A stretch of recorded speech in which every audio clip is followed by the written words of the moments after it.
Halo guys, welcome back to Korea Remit bersama orang Korea yang medok. Oke, polo-polo, di video kali ini aku mau menyampaikan satu kejadian pembunuhan yang terjadi di tanggal kemerdekaan Indonesia alias tanggal 17 Agustus di tahun 2023. Jujur, di antara polo-polo, aku yakin cukup banyak yang jadi tahu channelku ataupun jadi mulai nonton video detektif Reomit karena video yang dulu pernah tak buat, yaitu video tentang kejadian pembunuhan berantai yang terjadi di kota Hwasong. Di luar itu pun aku udah membuat cukup banyak video berhubungan dengan pembunuhan-pembunuhan berantai yang terjadi di Korea. Mirip dengan kejadian-kejadian seperti itu, video kali ini juga mirip. Pelaku itu sama sekali tidak kenal korbannya, tapi korbannya ini dibunuh dan juga hampir diperkosa. Nah, yang lebih mengagetkan lagi, kejadian kali ini terjadi di tengah kota Seoul, lebih tepatnya di daerah Gwanak ataupun Silim. Dan mungkin buat yang sering nonton videoku ataupun yang tertarik sama Korea, tahu Silim di kota Seoul itu merupakan daerah yang paling banyak kamar kosnya, yang harganya itu cukup terjangkau. Jadi cukup banyak mahasiswa-mahasiswi ataupun anak-anak yang baru mulai kerja dan membutuhkan tempat tinggal yang harganya terjangkau. Langsung tak ceritakan detailnya kejadian kali ini. Pelaku yang mau aku bahas kali ini bernama Chae Yun-jong. Dia ini laki-laki berusia 30 tahun di tahun 2023. Fotonya seperti ini. Saat ini identitasnya dibuka oleh polisi karena dinilai aksi yang dia lakukan ataupun kejahatan yang dilakukan oleh orang ini sangatlah buruk. Karena jujur di Korea nggak semua pelaku kejahatan itu mukanya dibuka, identitasnya itu tetap tertutup gitu biasanya. Cuman pelaku-pelaku kriminal yang sangat parah itu yang biasanya dibuka kayak gini identitasnya. Nah, oke, pokoknya cowok ini di hari itu, dia itu jalan-jalan ke gunung yang ada di daerah Silim. Jadi di Korea, 70% daratan di Korea itu gunung, tentu nggak gunung besar kayak Bromo gitu, ya gunung-gunung kecil. Dan biasanya warga Korea ataupun orang-orang yang tinggal di Korea itu lumayan sering mendaki gunung, sekalian olahraga dan juga mencari udara yang segar. Jadi Chae Yun-jong ini pergi ke gunung yang ada di Silim untuk refreshing ataupun jalan-jalan gitu.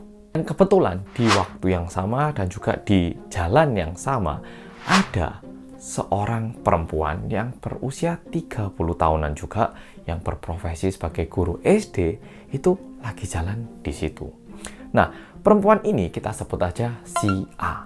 Dan kebetulan dia itu melewati jalan ini karena lagi ada pelatihan guru-guru gitu. Jadi dia kebetulan melewati jalan itu, sedangkan Chae Yun-jong yang nggak tahu kenapa juga melewati jalan itu, sehingga mereka itu menjalani jalan yang sama. By the way, biar polo-polo bisa lebih membayangkan kejadiannya, kejadiannya ini terjadi sekitar pukul 11 menit 1 hingga 40. Jadi siang hari, benar-benar siang bolong.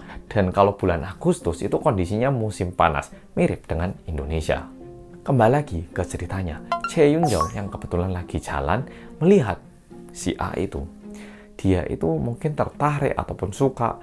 Dia ini coba memulai pembicaraan dengan si A. Ya, pembicaraan biasa. Halo, namanya siapa? Tinggal daerah sini ta? Kayak gitu itu. Nyoba basa-basi. Si A yang mendengar itu mungkin karena profesinya juga guru gitu, tentu menjawab dengan baik. Bukan karena dia ini suka Chae Yun-jong, tapi namanya orang kalau ditanya kan ya jawab biasanya. Nah, si A itu menjawab dengan ramah kepada cowok bernama Chae Yun-jong ini. Nah, di sini adalah awal mula dari permasalahannya. Chae Yun-jong yang mungkin terlalu suka sama si A ini tiba-tiba mulai melakukan sentuhan fisik. Nah, di sini ada sedikit info yang berlebihan, yang mungkin TMI gitu ya, yang mungkin nggak perlu diberitahu tapi tak beritahu. Chae Yun-jong ini dikabarkan dia itu tidak punya pekerjaan di saat itu, dan juga dulu waktu hamil itu pernah melarikan diri sampai mendapatkan hukuman juga. Dan di luar itu ada juga info yang dikabarkan bahwa hingga usia 30 tahun dia itu tidak pernah berhubungan seks dengan perempuan. Jadi ya nggak pernah punya pacar, nggak pernah gimana, bener-bener ya orangnya kayak gitulah. Ya, itu sedikit info tambahan. Kembali lagi ke ceritanya. Diajak bicara lalu menjawab, tiba-tiba mulai disentuh fisik. Si A yang awalnya juga menanggapi Chae Yun-jong dengan baik pun merasa tidak nyaman karena Chae Yun-jong ini mulai melakukan sentuhan fisik. Si A yang merasa tidak nyaman ini mulai berjalan lebih cepat lagi, alias berusaha membuat jarak antar dirinya dengan Chae Yun-jong. Chae Yun-jong yang mulai semakin jauh dari si A ini, dia ini nggak menyerah gitu aja. Dia ini mulai berjalan lebih cepat dan bahkan mulai mengejar si A. Dan tiba-tiba ketika Cheonjong ini udah mulai dekat dengan si A, dia ini tarik tangannya si A dan mengeluarkan sesuatu dari kantongnya, dari kantong kanan dan kiri, dan melemparkan tinjuan ke dahinya si A. Tapi tadi kan aku bilang dia itu sempat memasukkan tangannya ke kantongnya tuh. Ternyata dia ini mengeluarkan knuckle brush yang dipakai sama, biasanya kita itu ngelihatnya di game-game itu loh. Nah, Cheonjong ini membawa 2 knuckle brush dan memukul dahi si A, seorang perempuan, pakai knuckle brush ini. Si A yang dipukul menggunakan knuckle brush ini tentu langsung jatuh di tempat itu, dan saking sakitnya dia kan nggak bisa melakukan perlawanan ya toh. Nah, dalam kondisi seperti itu, Cheonjong ini mulai mencekik si A dan perlahan-lahan mencoba untuk membuka bajunya si A. Tapi bisa dibilang untungnya si A itu dalam kesakitan kayak gitu, dia itu nggak langsung pingsan dan berhasil berteriak, "Tolong, tolong!" Dan untungnya tidak jauh dari situ ada beberapa pendaki dan yang mendengarkan suara itu langsung telepon ke polisi. Dan polisi mendapatkan laporan ini pada pukul 11:44. Untungnya polisi berhasil datang begitu cepat, tapi Cheonjong ini sudah melarikan diri. Namun tentu dia itu nggak berhasil melarikan diri terlalu jauh, sehingga polisi berhasil menangkap cowok bernama Cheonjong ini pada pukul 12:10. Dan perlu diingat, bulan Agustus tahun 2023 ini merupakan masa-masanya waktu di Korea ini penuh dengan kejadian orang-orang yang menusukkan pisau ke orang-orang yang tidak mereka kenal.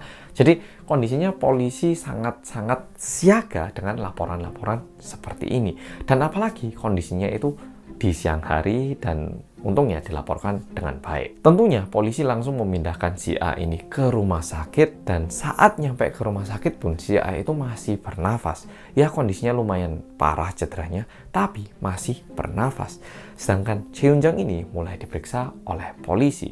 Awalnya dia itu sempat ngaku kalau dia itu mukul, tapi setelah itu dia juga mulai mengganti pernyataannya. Dia bilang kalau enggak, sebenarnya saya nggak mukul sih.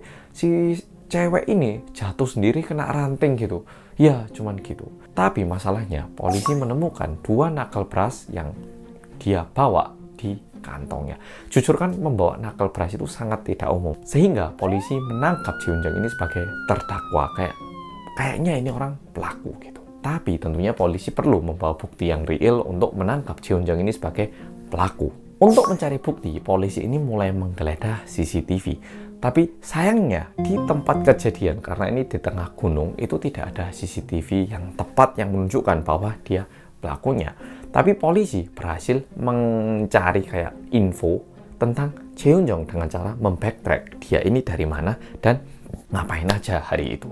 Ternyata pada pukul 9.55 dia itu keluar dari rumahnya, dan sekitar pukul 11-an dia itu nyampe di tempat mendaki gunung ini. Dan mulai pukul 11:01 hingga menit 40-an diperkirakan kejadian yang aku ceritakan itu tadi itu terjadi. Dari ketemu si A, mulai ngomong, ngejar, dan melakukan pemukulan dan mencoba pemerkosaan. Itu semua terjadi dalam waktu 40 menit, dan di pukul 11:44 laporan terjadi, dan pukul 12:10 si Cheonjong ini tertangkap. Tentunya polisi itu sangat mencurigai Cheonjong, tapi karena nggak ada bukti, polisi itu tidak berhasil menahan Cheonjong. Masalahnya, 2 hari setelah itu pada tanggal 19 Agustus tahun 2023, lebih tepatnya pukul 15.40. Tapi kalau kita pikir ya, tengkorak ini ya, tulang kepala ini, kalau sampai hancur, itu benar-benar parah banget ya toh. Dan mungkin dikarenakan itu, 2 hari setelah itu, si A meninggal. Padahal si A ini merupakan ya anak perempuan yang baik banget di keluarganya, yang bekerja keras dengan kemampuannya sebagai seorang guru, dan selalu juga mengirimkan uang kepada keluarganya untuk membantu keluarganya. Dari situ polisi mulai menanggapi kejadian ini lebih serius lagi, dan ini membuat polisi mengubah status Cheonjong ini yang awalnya merupakan terdakwa penganiayaan dan percobaan untuk pemerkosaan diganti sebagai pembunuhan dan percobaan pemerkosaan. Nah, setelah mengganti status ini, akhirnya polisi juga mendapatkan surat resmi untuk menggeledah rumahnya Cheonjong. Dan setelah digeledah, info yang ditemukan oleh polisi adalah 4 bulan yang lalu, Cheonjong itu membeli brass knuckle. Dan ini juga dijadikan sebuah topik yang panas di Korea. Apakah brass knuckle ini harus dilarang untuk dijual di Korea? Atau ini bisa dilihat sebagai senjata untuk melindungi diri kita. Kalau misalnya ada orang mau nyerang aku dan aku punya brass knuckle, kan bisa jadi aku melindungi diriku sendiri ya toh. Jadi ini menjadi satu hal yang saat ini juga lumayan panas dibicarakan, apakah ini harus dilarang atau ini harus dilihat sebagai senjata untuk melindungi diri sendiri. Dan polisi juga memutuskan untuk melakukan pemeriksaan ataupun investigasi lebih dalam akan Cheonjong dalam kondisi ditahan. Dan saat diinvestigasi oleh polisi, yang bikin lebih jengkel lagi adalah Cheonjong itu bilangnya kayak gini. Loh Pak Polisi, jujur ya Pak, saya itu loh nggak bunuh. Ya bener lah, saya ada mukul sekali. Tapi kan nggak langsung mati tuh. Loh saya itu bukan pembunuhnya. Ya memang udah takdirnya itu. Saya loh cuma mukul sekali. Dan untuk pemerkosaan, saya itu berusaha.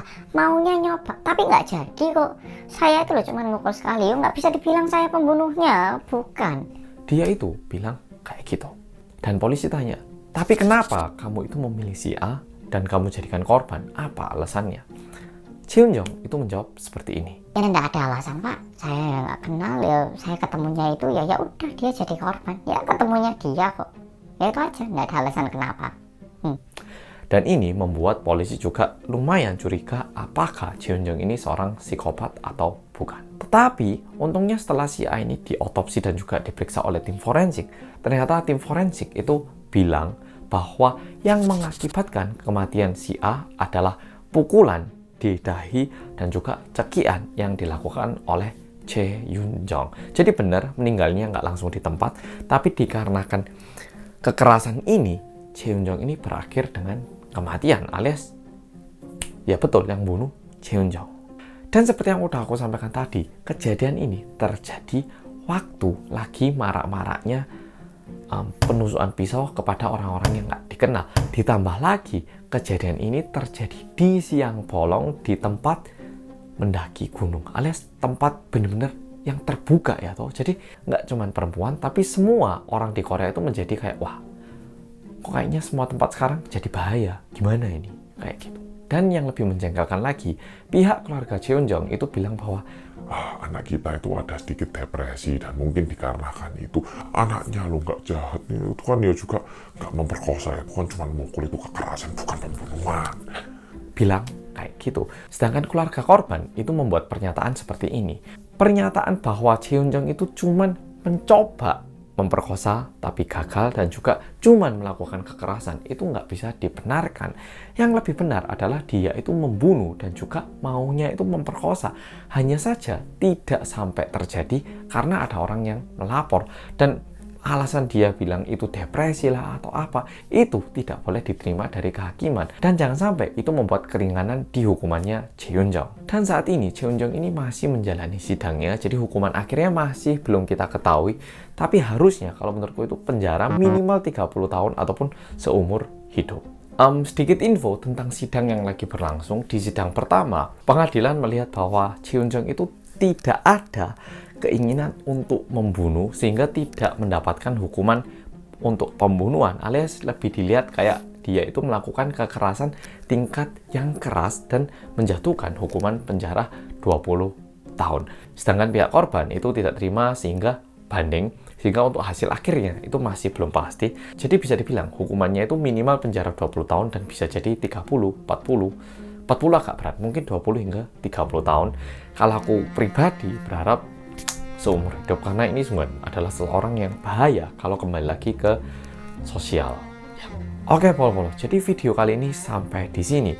Jujur, perlahan-lahan imageku tentang Korea ini juga mulai berubah, Rek. Dulu itu aku pernah liburan sekali ke Hong Kong, dan aku itu nggak terlalu menikmati liburanku di Hong Kong karena aku ngerasa kayak semua orang itu sensitif gitu loh. Kayak aku itu kerja, ojo mau ganggu. Ini aku bener-bener stres. Itu kesan yang aku terima.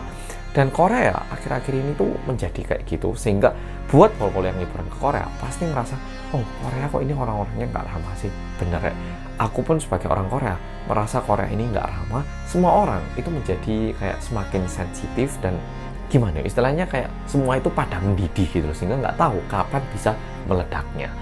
Ya, jadi itu adalah satu hal yang sangat-sangat tak sayangkan. Dan juga buat polo-polo, kalau liburan ke Korea, please jangan terlalu mengharapkan ramah tamah yang polo-polo nikmati di Indonesia, karena itu adalah sebuah kemewahan di Korea.